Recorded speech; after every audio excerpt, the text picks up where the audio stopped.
Welcome to this presentation on excipients for oral solid dosage forms.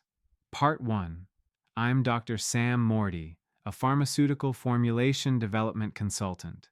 In this first part, we'll explore the essential roles that excipients play in oral solid dosage forms, with a focus on their functional performance, selection criteria, and impact on manufacturing processes. This series is designed to bridge the gap between theoretical understanding and real world formulation practice. Let's begin. In this session, we will begin by defining excipients and exploring their roles, quality attributes, and functional significance within pharmaceutical formulations.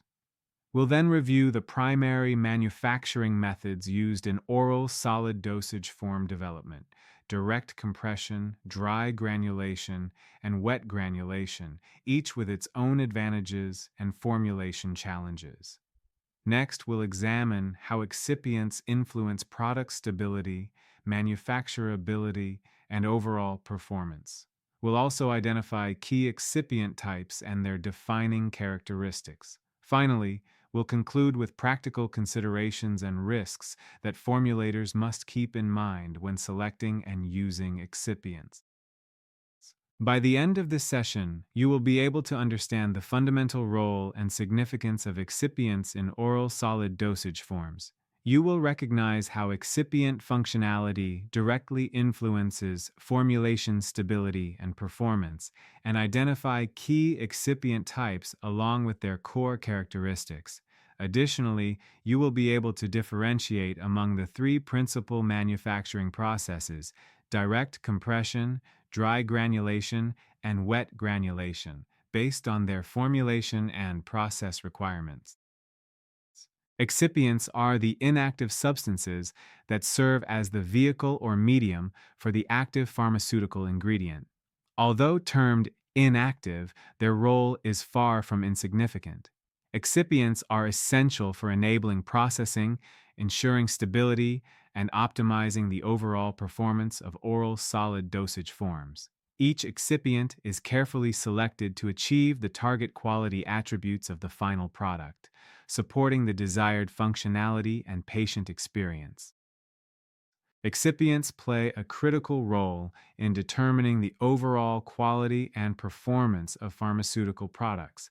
They influence key parameters such as stability, bioavailability, disintegration, and dissolution, all of which directly affect therapeutic efficacy. In addition, excipients shape the mechanical properties of the dosage form, including hardness, friability, and compressibility. From a manufacturing perspective, they govern essential characteristics such as powder flow, lubrication, and blend uniformity, ultimately defining how easily and consistently a product can be manufactured. Excipients can originate from natural, synthetic, or semi-synthetic sources, each bringing its own level of inherent variability. The raw material source and its processing methods play a critical role in determining the consistency and performance of the excipient in formulation. Therefore, robust control strategies are essential to manage lot-to-lot variability and ensure predictable behavior throughout product development and manufacturing. It is important to recognize that compliance with pharmacopeal monographs, while essential, does not necessarily ensure that an excipient will perform its intended function in a formulation. Pharmacopeal standards primarily focus on identity, purity, and safety, aspects that confirm the excipient meets chemical and physical specifications. However, these monographs rarely address functionality, even though excipients play diverse roles in various dosage forms, such as binding, disintegration, or flow modification. Two excipients that both meet compendial requirements may still behave very differently during processing or compression due to differences in particle morphology, moisture content, or manufacturing method. Therefore, functional testing becomes a crucial bridge between quality control and real-world performance. By evaluating parameters such as compressibility, flow, and compatibility with active ingredients, formulators can ensure that excipients contribute predictably to the final product's quality and efficacy. The functionality of an excipient in a formulation is primarily governed by its physical and chemical properties, as well as its interactions within the formulation matrix. From a physical standpoint, attributes such as particle size, shape, density, and moisture content can significantly influence flowability, compressibility, and dissolution. For example, finer particles may enhance uniformity but reduce flow, while differences in density can impact tablet weight consistency and content uniformity. Chemically, properties like polymorphism, degree of crystallinity, and substitution patterns determine how the excipient interacts with active ingredients and other components. Even subtle differences in polymorph or crystallinity can lead to variations in disintegration and stability profiles. Finally, the excipient's interaction with both the active pharmaceutical ingredient and co-excipients defines its behavior during processing and in the final product. These complex interdependencies underline why understanding excipient functionality is not just desirable, but essential for robust formulation design. Even when materials are sourced from qualified and reputable suppliers, the functional performance of excipients can vary significantly. This variation often stems from differences in manufacturing routes, raw material origins, and process parameters, even when the chemical specifications appear identical. For instance, two excipients with the same nominal composition may exhibit different compressibility or flow properties simply due to variations in particle morphology or drying methods used during production. Such differences can have profound implications on tablet hardness, disintegration time, and dissolution performance. When dual sourcing excipients or active ingredients, it becomes essential to conduct a rigorous equivalence assessment, not only to compare analytical specifications, but also to verify functional performance under manufacturing conditions. A robust supplier qualification and monitoring program helps ensure that these subtle but critical variations do not compromise product quality or process reproducibility. Ensuring excipient consistency is a cornerstone of robust pharmaceutical manufacturing. Even minor variations in excipient properties can lead to major differences in product performance, manufacturability, and stability. To minimize this risk, functional testing must be directly linked to critical quality attributes, such as compressibility, flowability, and moisture sensitivity, so that any shift in excipient performance is detected early. Equally important is a robust supplier qualification program, supported by ongoing monitoring to verify that every batch continues to meet functional and performance expectations. Finally, implementing strong incoming material controls and change management processes helps prevent unforeseen variations. Together, these strategies establish a quality framework that ensures excipient reliability, process reproducibility, and product consistency throughout the product's life cycle. Variability in excipient properties can have significant and sometimes unpredictable effects on product quality and performance. Even small changes in particle size distribution, moisture content, or flow behavior can alter the dissolution rate, bioavailability, or stability of the finished dosage form. When compressibility is compromised, issues such as capping, lamination, or tablet weight variation can occur, leading to mechanical failure or rejection during production. Similarly, inconsistent flow properties may cause poor blend uniformity, resulting in content variation across tablets or capsules. These physical and performance inconsistencies not only affect process efficiency, but can also impact therapeutic equivalence. Therefore, understanding and controlling excipient variability is essential to maintaining product reproducibility, ensuring patient safety, and meeting regulatory expectations.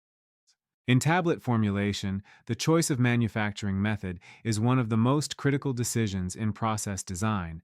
There are three principal approaches: direct compression, dry granulation, and wet granulation, each offering unique advantages and challenges. Direct compression involves blending suitable materials and compressing them directly into tablets, which makes it the simplest and fastest route when excipients and APIs have good flow and compressibility.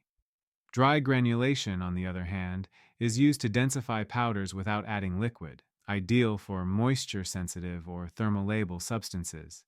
Wet granulation involves the use of a binder solution to create granules, improving flow and compressibility for powders that otherwise lack these properties. Ultimately, the selection of a manufacturing method depends on the material's physical properties, the desired product attributes, and regulatory expectations for performance consistency. Direct compression is the simplest and most widely preferred tablet manufacturing method. In this approach, the active pharmaceutical ingredient is blended with compressible excipients and then compressed directly into tablets without any intermediate granulation steps. This method requires excipients with excellent flow properties and inherent compressibility to ensure uniform dye filling and consistent tablet weight. Because there is no need for wetting or drying, direct compression minimizes exposure to heat and moisture, making it especially suitable for moisture or temperature-sensitive APIs. However, achieving the right balance of flow, compressibility, and uniformity demands careful selection and optimization of excipients. In direct compression, the choice of excipients is crucial to achieving desirable mechanical strength and content uniformity. Microcrystalline cellulose, commercially known as Avicel, is among the most commonly used excipients due to its excellent compressibility and binding properties. Anhydrous lactose and dicalcium phosphate are also widely used, offering good flow and compactability characteristics. In addition, granulated mannitol and directly compressible sugars such as Dipac enhance palatability and mouthfeel, which is particularly useful for chewable or orally disintegrating tablets. Selecting the right excipient or combination of excipients ensures uniform dye filling, strong tablets, and optimal disintegration performance. Direct compression offers several important advantages. It reduces the number of processing steps, leading to faster production times and lower manufacturing costs. Its simplicity makes it easy to scale up, and the minimal exposure to heat and moisture makes this method ideal for sensitive active ingredients. However, it also presents certain limitations. The method is not suitable for powders with poor flowability or low compressibility. At low drug loadings, there is also an increased risk of segregation, which can compromise content uniformity. Therefore, while direct compression remains the most efficient approach, it requires precise control of material properties and blending conditions to ensure consistent tablet quality. Dry granulation is a method designed to densify powders without the addition of liquid binders. This process typically involves slugging or roller compaction, where powders are compressed into slugs or ribbons and then milled into granules. Because no liquid is used, dry granulation is particularly suitable for moisture and heat-sensitive ingredients. The resulting granules generally show improved flow characteristics and, in some cases, enhanced uniformity compared with direct compression. However, careful control of compaction and milling parameters is essential to ensure consistent granule size and mechanical strength. Dry granulation offers several advantages, especially for materials that cannot tolerate moisture or heat.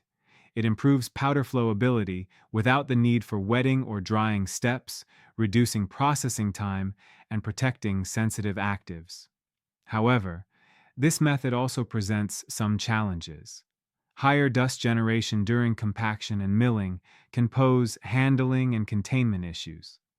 The process may also lead to weight variability in the final tablets due to non-uniform granule size or density. In addition, lubricants can become unevenly distributed, potentially affecting tablet hardness and dissolution. To achieve consistent performance, robust control over compaction pressure and milling conditions is critical. Wet granulation remains the most widely used method in tablet manufacturing because of its versatility and ability to handle a wide range of materials. In this process, a binder solution is added to the powder blend to form a cohesive wet mass, which is then screened to create granules. Typical steps include mixing, binder preparation, kneading, wet screening, drying, sizing, lubrication, and final compression. Wet granulation enhances particle cohesion and ensures uniform distribution of the active ingredient throughout the formulation. Its broad applicability and adaptability make it the preferred method when direct compression or dry granulation cannot deliver the desired performance. Wet granulation significantly improves the manufacturability and performance of tablets. It enhances compressibility, flowability, and content uniformity, which are essential for ensuring consistent dosage and tablet strength. The formation of granules also increases tablet robustness, reducing the risk of segregation during processing or storage. Moreover, the process allows for better control of dissolution behavior by modifying granule size, porosity, or binder concentration. Through these effects, wet granulation provides a reliable pathway to achieve tablets with predictable performance and high-quality standards. Despite its broad applicability, wet granulation has several important limitations. It is not suitable for thermolabile or moisture-sensitive drugs, as exposure to heat and liquid can degrade or destabilize the active ingredient. The process itself is more complex and time-consuming than other methods, requiring additional drying and sizing steps that increase operational burden. Moreover, solvent removal must be carefully controlled to prevent residual moisture that can affect stability or compressibility. While wet granulation offers excellent product uniformity, it demands precise process control and careful evaluation of formulation compatibility. Selecting the appropriate manufacturing method is a critical formulation decision that depends on a range of material and process factors. The process begins with assessing the physicochemical properties of the active pharmaceutical ingredient, including stability, dose, particle size, and compressibility. Next, excipient functionality and flow characteristics are evaluated to determine whether direct compression, dry granulation, or wet granulation is most suitable. Finally, the formulation scientist must balance process complexity, cost, and product performance goals, ensuring that the selected approach provides consistent quality, regulatory compliance, and manufacturing efficiency. In solid dosage formulation, excipients perform distinct and complementary functions that collectively define the tablet's performance. Diluents or fillers are used to build tablet mass and contribute to compressibility, particularly in low-dose formulations. Binders promote cohesion within powders or granules, ensuring adequate mechanical strength and integrity during compression and handling. Disintegrants, on the other hand, are added to facilitate tablet breakup and promote rapid dissolution once the tablet comes in contact with fluid. Understanding the role and selection of each excipient category is fundamental to designing robust and reproducible formulations. Beyond fillers, binders, and disintegrants, several other excipient classes play crucial roles in tablet manufacturing. Lubricants and glidants are incorporated to reduce friction between the powder and tooling surfaces, enhancing flow and ejection during compression. Coatings and film formers are applied to improve tablet stability, swallowing ease, and aesthetic appeal while protecting against environmental degradation. Finally, miscellaneous excipients, such as flavors, sweeteners, and pigments, enhance patient compliance and product acceptability. Together, these excipient groups contribute not only to manufacturability, but also to patient experience and therapeutic consistency. In pharmaceutical development, risk management ensures that excipient and process variability do not compromise product quality. The process begins by linking material attributes to critical quality attributes through structured risk assessment tools such as FMEA or Ishikawa diagrams. Functional specifications and acceptance criteria are then designed to ensure consistent performance across batches and suppliers. Ongoing monitoring of performance trends and supplier changes allows proactive control and early detection of deviations. This risk-based approach aligns with quality by design principles, establishing a foundation of scientific understanding and process robustness. To conclude, excipients are not passive components. They are critical enablers of tablet stability, manufacturability, and therapeutic efficacy. Their functional performance must be demonstrated experimentally rather than assumed from compendial compliance alone. Furthermore, selecting the most appropriate manufacturing method, whether direct compression, dry granulation, or wet granulation, must always be guided by the properties of both the API and the excipients. By integrating scientific understanding with process design, formulators can achieve high-quality, consistent, and patient-centered products. In the next part of this series, we'll focus specifically on diluents and fillers, key excipient classes that form the structural foundation of most tablets. We'll explore their functional roles, performance characteristics, and how their physical and chemical properties influence formulation design. Key materials such as microcrystalline cellulose, lactose, mannitol, and dibasic calcium phosphate will be discussed in detail, along with their advantages, limitations, and typical use cases. By the end of Part 2, you'll gain a clear understanding of how selecting the right filler can dramatically enhance both process performance and final product quality.